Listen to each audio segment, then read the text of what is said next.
Hello, professor and classmates. My name is Rosa, and today I want to talk to you guys about a piece of art that I found very interesting and artwork that I would say really moved me by artist Valerie Hagerty. It's called Fallen Bierstadt. Now, when you first look at it, it looks like a traditional landscape painting, something that, of course, you would see hanging in a museum or, in one of those fancy places or something. But then you realize that it's ripped, it's burned, and it's falling apart. And that's kind of when it hits you. This is not just a painting, it's a reflection, a message.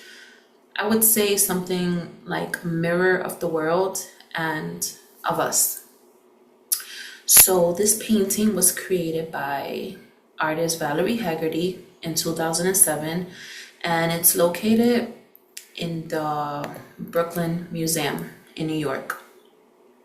So this piece is made up of two parts, a wall piece and a floor piece. The materials, the materials that she used was foam core, paint, paper, canvas, glue, gel medium, wood, and wire. And she intentionally distressed the canvas in various ways. It's actually been melted and burned. And she had the original idea of how the bottom would look, but a member of the conservation team actually got involved. They affixed the pieces to the floor to make sure that they stay there and they could be accounted for. So the name of this painting, the Bierstadt, it refers to Albert Bierstadt, a 19th century painter known for his glowing, idealized images of the American West. So this is a painting by Albert Bierstadt. It's called Bridal Veils Falls, Yosemite.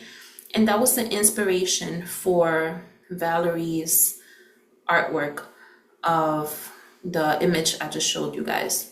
So his paintings, they were dramatic and beautiful, but they also helped support the idea of the Manifest dynasty, which was a belief that westward expansion was justified even at the cost of native lives and the natural landscape.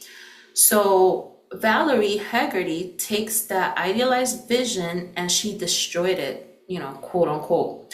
But by destroying the version of this beautiful painting, she was also highlighting the negative consequences of colonization, which included the displacement of indigenous populations and the environmental damages that was caused by the settlement and industrialization.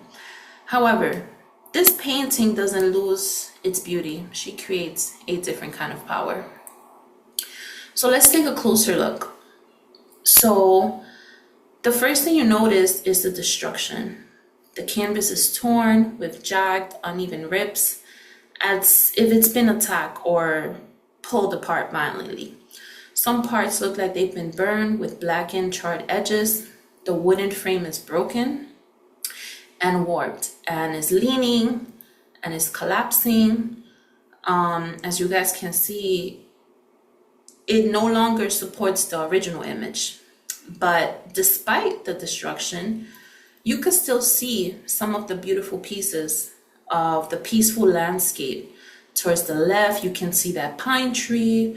You could still see mountains. You can still see the sky and the trees. And you could see that it's been painted in the romantic style of the original artist, Bierstadt. But the painting doesn't stay flat. The ripped canvas sags and folds forward, creating a sense of motion and three-dimensional depth. It looks like it's melting or collapsing in real time right in front of us. And I feel like this makes the piece look pretty much alive, like it's breathing or it's in pain. There's also a strong contrast between the calm, glowing landscape and the violent destruction surrounding it. And I feel like that's one of the things that pulls the viewers in. I feel like as much as it's beautiful, it's also unsettling. And I would say that maybe the most dramatic choice is how the artwork spills out of the frame and even onto the floor. I think it breaks the idea that art should be contained or perfect, and instead it crosses boundaries and feels like it's entering into our space. The collapse becomes something that we cannot ignore.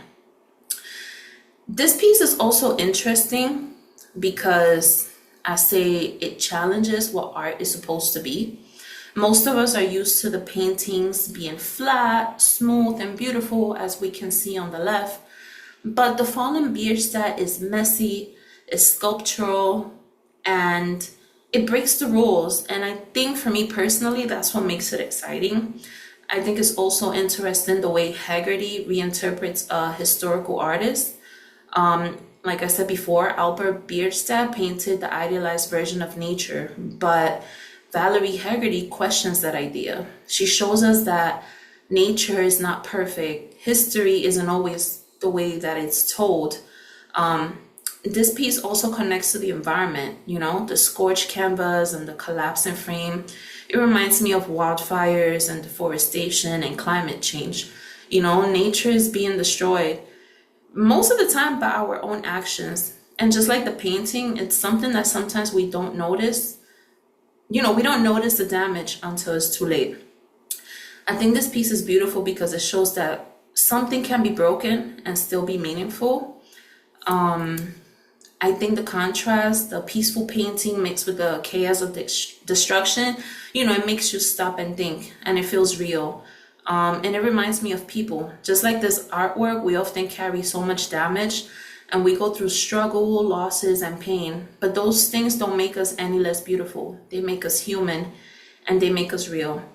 I think everyone should learn about the Fallen Bierstadt because it teaches us so much, not just about art, but about life. This piece, it helped me realize that art doesn't have to be perfect. For a long time, I thought that if something I created didn't look nice or perfect, then it wasn't good enough. But this piece has made me see that meaning and emotion matter more than perfection, as we've been able to learn in class throughout a lot of the paintings and artworks that we studied about.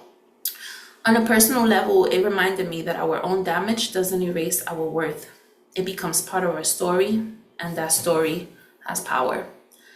Really, just to conclude, it stood out to me, like I said, because something damaged can still be beautiful and important.